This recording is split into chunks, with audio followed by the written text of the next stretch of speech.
front line of policing is loud, but the voices behind it, they're a lot louder and I think, frankly, a lot more interesting. Hi, I'm Bob Plaschke, and this is First Response. This is the #1 podcast that takes you behind the badge and uncovers real stories and experiences of first responders from all walks of life and the topics that shape public safety today. If you're curious about the guy or the gal behind the hero, and they are indeed truly heroes, and the topics that they care about, take a listen. This is kind of your front row seat to hearing some of the really interesting voices out there, and more importantly, the heroes. This podcast is sponsored by PepperBall, where I have the honor to serve as CEO. PepperBall creates non-lethal alternatives to guns police use to keep themselves and the public safe. Today, I'm super excited to be joined by Barton Bollfrass. And Barton, a longtime native of the great state of Texas, is a very accomplished Navy diver and spent many, many years in the Navy serving our country.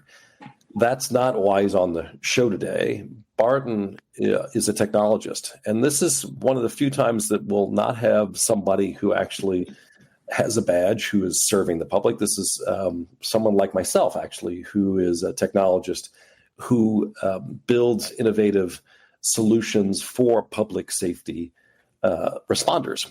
And Barton is the founder of Fathom Tanks. This is a capability or a simulation, and the name tank should kind of give it away, but it's a simulator for firefighters and police officers who need to do rescues of folks in floods. And so basically they, as he'll describe, they get in tanks and they actually simulate what a flood looks like with a car and how to get people out of a car, how to get people out of a really, challenging situation, dark, heavy, rapidly raising waters and the like. And this trains them in anticipation for what they have to do for floods.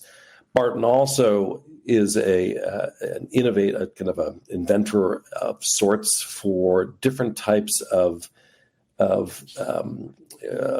composites or materials that police officers can use to deal with unique situations that they encounter. And we'll talk about that today as well. So it's, when you think about a firefighter or a police officer, you normally think about it as someone just running into a fire or someone running, chasing down a burglary suspect. But it really is much more complicated than that, and the technologies they need are much more complicated. So it's great to have Barton, who not only is he a proud graduate of Texas A&M, but is also a graduate of Texas.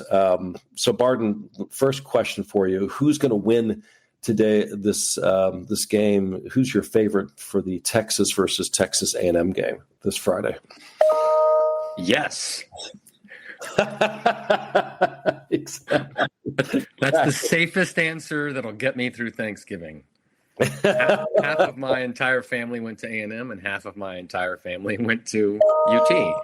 So, but what's funny is my there are multiple people in my family who attended both A&M and UT. And so Thanksgiving is always a very intense but very reserved in whoever wins. It's next year you'll get them next year. Well, at least half of your family is going to be happy this Friday. No matter what, half of my family will be happy. Well, congratulations on that very politically correct answer. So how did you get involved in serving public safety?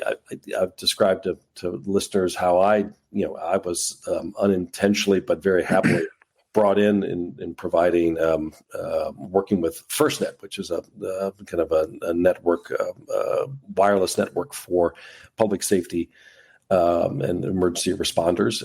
And that's how I got kind of hooked into serving firefighters and police officers. But yourself, how did you get involved?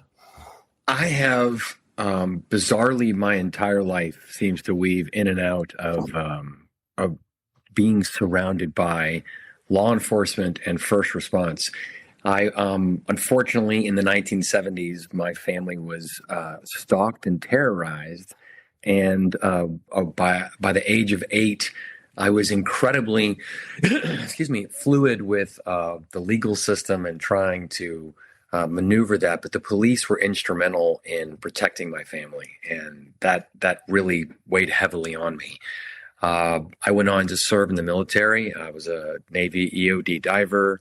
I served 4 years and then got out, went and started to study industrial design.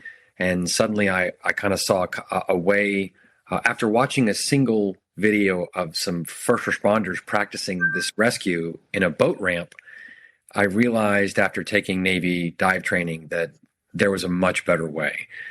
And then spending 10 years in the film industry randomly, I saw a correlation between incredibly elaborate sets and the work that the training that was available. And I figured if you could compare or combine these incredibly elaborate film sets with no cameras with actual Navy style water training, you could create a simulator that would actually revolutionize the training of first responders rescuing individuals from a submerged vehicle. And then after that, I spent a lot of time working with first responders, police, fire. And the more I spent time around them as an organization, the more I started to see ways I could improve by applying technology in the same way to the police force. And so that kind of led to RoboRounds, which then is, technologically innovative payloads for police. So the last, if not my whole life, I've been surrounded by military, law enforcement, fire. It's just kind of in me now. Well, and you and I have had broken bread, and we've talked about the privilege it is that we both have to serve such brave folks. And that it's it's the best kind of the highest use of our own commercial talents to do that. Going back, let's talk first about the flood simulator that you've created and that is now being kind of rolled out across the country. I think it's fascinating. It's in effect, there are lots of simulators for folks that don't spend a lot of time in policing. There's a lot of virtual reality simulation that police officers and firefighters use to train, where they'll put on headsets or be in kind of a large studio of screens, and they'll have scenarios that presented to them of which then they respond. And it really tests their mental kind of preparedness. I think yours is a bit different. Yours is actually a true physical simulation where they're actually in the water. Is that right? Yeah. When I went through explosive ordnance disposal training, they made certain that when you made a mistake, you really felt it. So sometimes there was a distant charge that would go off, or that incredible amount of weight. And so I realized that for incredibly effective training, you have to feel the level of stress that you feel in the moment, which is why when police go to a range, they shoot live rounds. Why when fire goes to a live training like at Teaks or Disaster City, they fight a live fire. But for submerged vehicles, no municipality will let you put a vehicle in the water. And I realized you needed to have rushing water around a vehicle with a live victim who was not your friend, who would not be helpful to the rescue, and instead would make it as difficult as possible. And you could go through that scenario repeatedly, safely.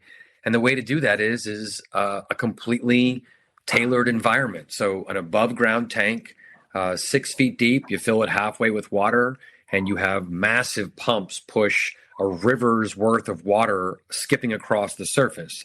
Put a real vehicle in there, or a bus, plane, a box culvert, whatever you want, and slowly train in an actual live rescue scenario. And then you finally end with the lights off and real thunder and lightning and, helicopter sounds and police lights.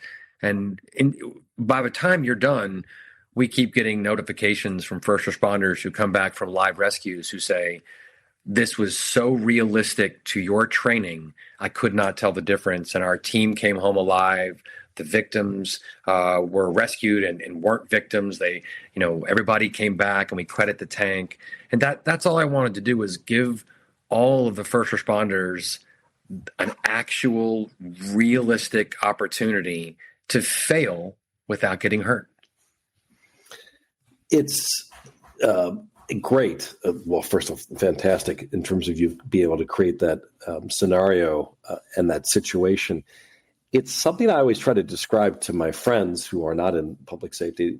They ask, what does an officer or a firefighter do when they're not, solving a crime or not fighting fire? And the answer is that they train, and they train an inordinate, proportion of the time, much more than we would in what we do in terms of taking training classes or kind of outside educational classes. They spend 20, 30% of their time training to be prepared for these extraordinary situations of which only they are capable of dealing with. And, as an example, on the police officer, they go through a lot of live fire training, but they do a lot of live fire training where they're presented with scenarios where they'll have pop-ups of the bad guys versus the good people and how to make those split-second decisions about who to engage. And what you've described in the flood tank is just another example of the amazing amount of work that they put in to be prepared, both physically and mentally. It's at least to me, it's so impressive how much the time they have to put in to be prepared for these situations. Because I would imagine you as a Navy diver, getting someone out of a car in the middle of a flood is not easy. No, it's paralyzing level of fear. You don't know what's underneath the water, when the vehicle is going to move. You don't know what the reaction of the individuals inside are going to be. And we try, to create something to where, and we don't offer the training. I invented the equipment. So the first responders and the NFPA, National Guard, whoever's using these, they tailor their own level of use. But the NFPA, you can take all of the NFPA's training in these tanks and get certified in doing so. But where it becomes the most problematic is when you have a reluctant victim. So in the past, the scenario was sunny day at the creek. The whole fire department would be having a barbecue. You would all wear life vests. The victim. You say, "Hi, Tom. Hi, Bob." And you rescue each other, and then you have barbecue. The problem there is that it's created a 31% death rate among the first responders in a world where 76% of all drownings involve a vehicle. That's a really hard statistic to buy. But most people die during a flood, not at the beach or at the lake or at the pool. Large numbers of people die during floods. And as a result, those vehicles are counted. But only 4% of first responders have ever taken flood rescue training on a live vehicle. And when they do, it's usually on a sunny day. The victim.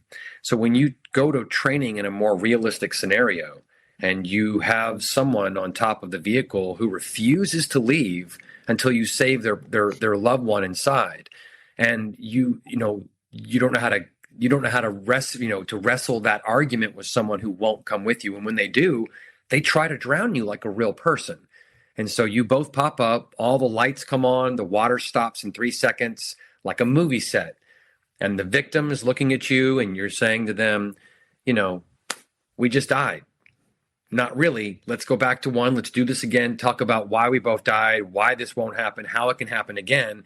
And they just kind of look at you with this stunned look of, if we were in a real river, even on a sunny day, we both would have just died. In 24, Bob, in North Carolina, Texas, and New York, they lost a chief or a captain or a lieutenant, I believe, in all 3 states in 1 year doing sunny training on a sunny day in the river or creek. Because a snag drowning doesn't matter if the weather's bad. And so being able to train somewhere that's hyper realistic without the fear or threat of getting an infection or drowning is what helps people get through that repetition. Just like a live fire exercise with the police. Could you imagine them leaning out and throwing their gun at the target instead of a bullet? That's kind of what first responders were forced to deal with for the last 50 years. So now we've got requests coming from all over the country because flooding, just like here in Texas, we had that terrible incident most recently, and in North Carolina and in everywhere else. It's everywhere. 70% of drownings in the United States are caused by the result of someone drowning in a car. 76%, and it's global, not just here. It's global statistic. 76% of all drownings involved a vehicle. To be very, very fair and accurate, that number fluctuates between about 69 and 76 back and forth, but that range is consistent because think of all of the tsunami victims, of all the coastal flood victims. Every time there's a hurricane, and once the water passes the beach and it comes inward, it's considered a flood. It's not considered, sea wash. It's considered flood. So everybody that drowns inland is a flood victim and is a drowning victim. If you were in your car, so it's a huge statistic. But the worst one is 4% of first responders have ever taken training or had any kind of training on a submerged vehicle. And these are scenarios and situations where and this is why, I'm so humbled to sit and to serve these folks. These are police officers and firefighters who, absent of the training, are still have to dive in and still will dive in and still will try to figure it out on the fly. Right. And it's not if we are on the sidelines, if you and I are in the kind of the creek side and a car goes under, you may jump in and do what you can, but you aren't compelled. These officers, by their very nature, and their sworn oath, jive in and go. And to your point, and do it when only 4% of them even have the training. Yeah. This kind of leads to the other part of your world, which is RoboRounds, which is kind of an R&D center that produces different composites, different capabilities to help police officers deal with a bunch of unusual situations that they're forced to deal with, and where they don't.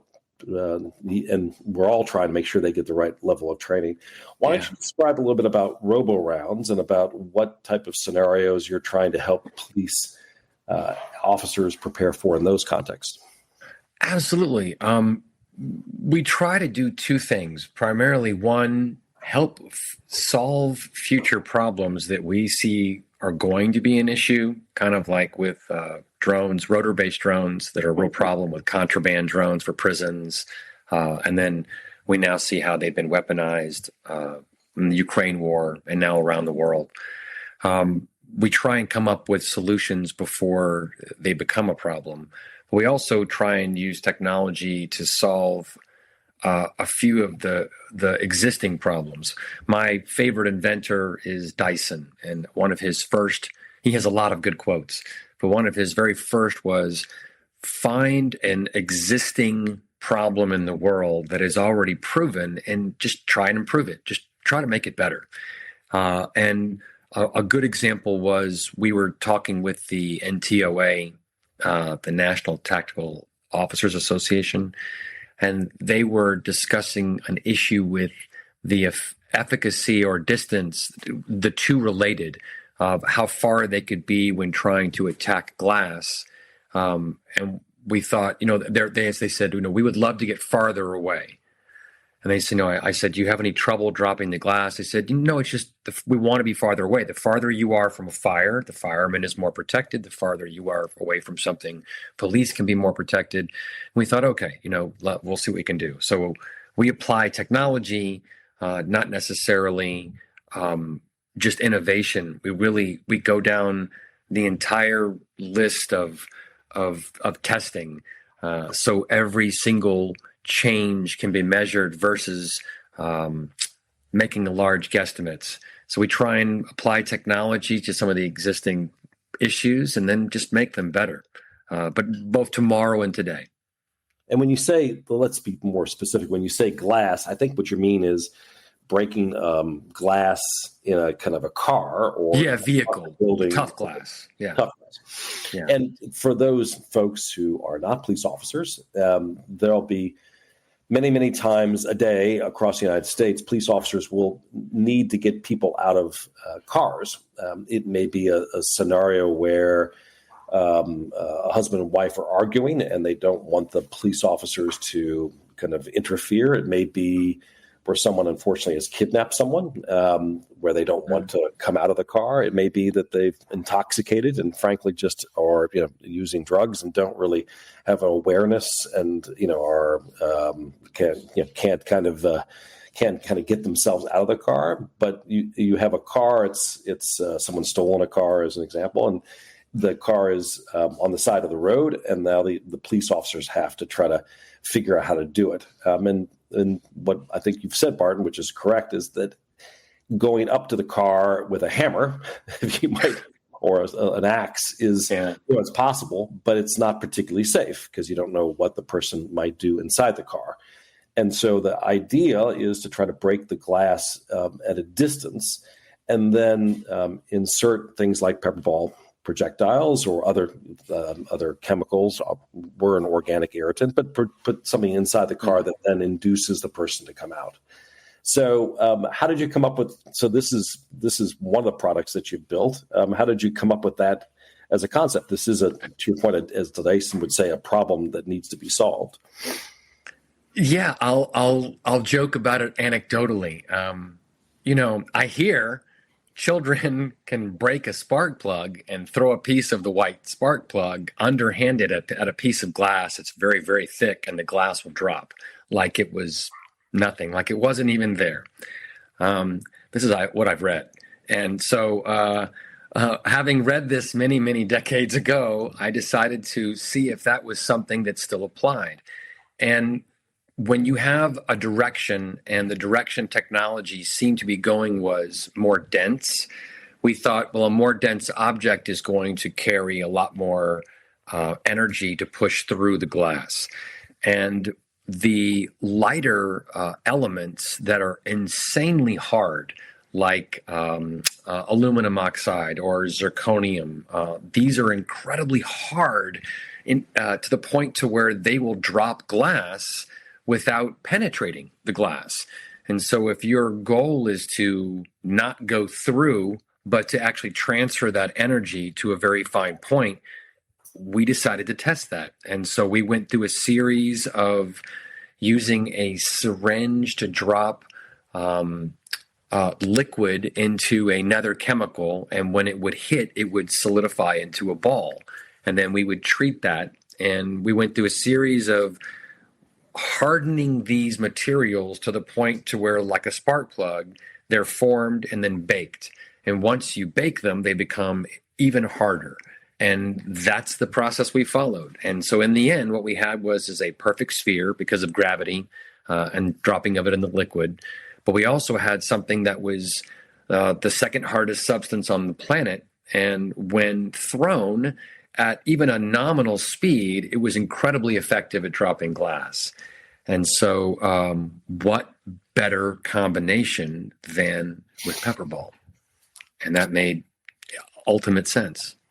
Well, and again, I usually don't talk about PepperBall on these podcasts, but we use our launchers, or I should say the SWAT officers or police officers across the country use our launchers, and they insert the RoboRound projectiles filled with small circular pieces of this hard substrate. And when they hit the glass breaks and nothing, and it comes straight down so that the person inside is not affected. And it's really an effective way of opening up a window, truly opening up a window for the police officers to do what they need to do to get the person out safely.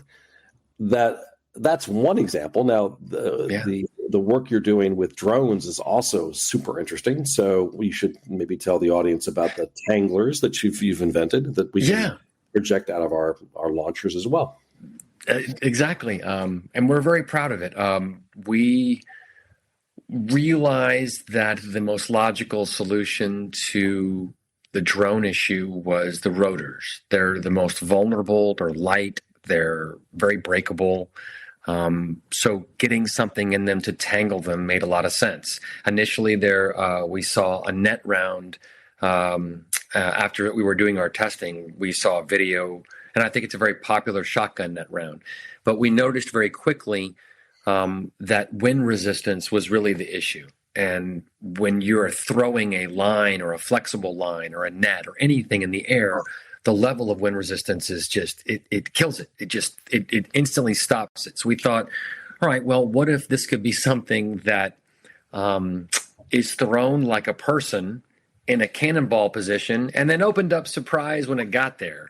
We would need something to time it. Or what if it was a secondary measure? So we put a foot of flexible line, and that flexible line started with monofilament line and then wire, and then ultimately found that we were able to buy a machine that makes dog tag chain, and we use a specific metal, and we can make our own links of what looks just like dog tag chain and fan pull chain, but it won't knot. You can coil it really well. And we were able to get a foot of this chain into a PepperBall sphere, to a round shell. We went to an Army base in Austin, and we flew single, double, and three sets of 3 drones over the tree line with 4 and 6 rotors each. And we put plastic mortars below them. They looked very realistic. I unfortunately made them too realistic, so the neighbors around the base started calling and saying, "You're under attack." We got in a little bit of trouble, but we painted them pink and orange so that nobody would think that they were dangerous. But we were able to acquire them at 400 feet away, and then with 2 individuals firing on rapid succession. We also tried it on the full automatic, which is a lot on the paintball versions, what we had access to in the civilian world. And we found that they were successful at operating like a shotgun. They can reach a long distance. They're not very accurate past 150 feet with a sphere, just like any musket ball or any real sphere at that distance. And we were really excited when the VXR round showed that sort of that accuracy. But in the beginning, we found that much like bird hunting, you have to throw a large volume into a specific area. And when you pull a trigger on a shotgun, you don't hunt birds with a rifle, you hunt with a shotgun. You throw 300, 400 pellets into a circle, and when you eat the bird that you've hunted, you only spit out 1 pellet. So it came down to hit ratio.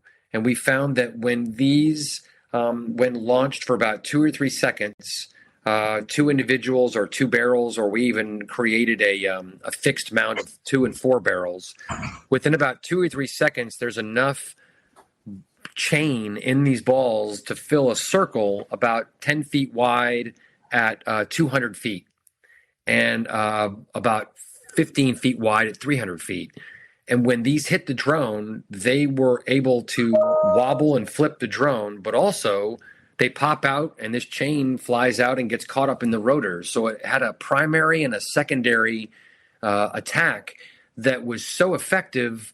We attracted the interest of the Marine Corps, the State Department, the Army, but the law really is what's been finally up until now recent with President Trump and this administration and a lot of overseas interest have finally said, hey, drones are a real problem.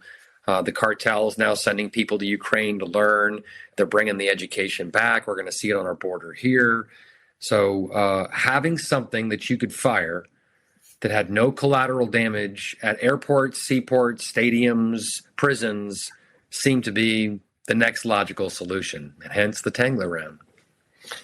And so for those that are not experts in drones, which I would assume very few are, bad guys will fly drones, and they do it today. They do it. Hundreds of drones a month will fly over corrections facilities, and they'll fly over and they'll drop materials, drugs, other guns, cell phones from those drones. And it's very difficult for, up to this point, it's been very difficult and expensive for agencies to deal with them. And on the border, the cartels fly drones for surveillance so that they can get a sense of what officers might be engaging the people that they're trying to smuggle across the border. And then use drones for other criminal activities, kind of to provide surveillance. So the ability to deal with those drones, and particularly kind of on the fly, is what these tangler rounds are used for. As Barton has said, the FAA currently limits and constricts how emergency responders, police officers, law enforcement agencies can engage in the air because they're sensitive about knocking out commercial aircraft with whatever technologies may be used. These tangler rounds, though, can be used at low distance and at low altitudes, and so are much more effective. It's an emerging technology and an emerging kind of challenge of which the U.S. law enforcement has to deal with. It's another, if they have to, if emergency responders have to go in and get people out of cars, they now have to deal with drones as a threat to a threat to them and to the threat to the public. You also have a different, another set of rounds, and these are the rounds that deal with ring cameras and LIDAR sensors. Talk a few minutes about them before we wrap up. So we have three divisions: pneumatic, center fire, and ranged. Initially, we had to design payloads for all three, and then we, as a company, agreed we would approach each of them individually year after year as opposed to all of it once because it was just too much work. But we initially invented an anti-robotic 9mm and 45 caliber round, whose goal was to penetrate standard military robotics and deposit a jamming material inside that blocked the incoming and outgoing LIDAR signals, which is primarily how they communicate and navigate. And that payload we found, when dispersed in a ranged munition burst, like a 40 millimeter marker or smoke cloud round, we found that it was incredibly effective at creating a physical barrier that the drone and robot LIDAR on the other side could not see through. And so we began to test that on various targets, such as ring cameras, drones, and we found we had to come up with a really effective material that blocked the incoming and outgoing LIDAR signal. It scrambles it, smears it, delays it. It has a whole range of effects on it, not just blocking it. So this would be use case for the listeners would be you're about to engage a drug operation, and the drug operation is well protected, and they'll have cameras that surround the drug, the location where the drugs are being made or distributed. And the police need to find ways to disable those cameras or those sensors so that they can actually engage in a way that makes them safe. And these scramble rounds help do that. And so another example of unique technologies that I think we're all trying to produce that'll help keep police officers safe. Barton, I could go on. As you know, you and I could talk about this forever, but there's only so much time in the day. So we'll finish up, and I have one just last question for you. Yeah. And, we try to do on first response is we make a small donation in your honor to thank you for taking the time to talk to us and educate our audience about these types of topics. Where can we make a donation for you today? Definitely.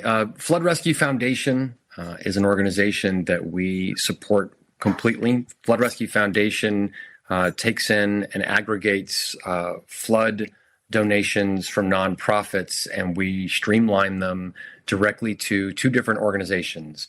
And that's the first responder teams in the region that has been affected by the flood directly. And we also send them directly to the animal shelters that are housing the animals that have been affected in that flood in that region. We just got through sending all of our donations for the year or for the last quarter to the recent floods in Texas. So there's floods everywhere. Trust me, they're in your state as well.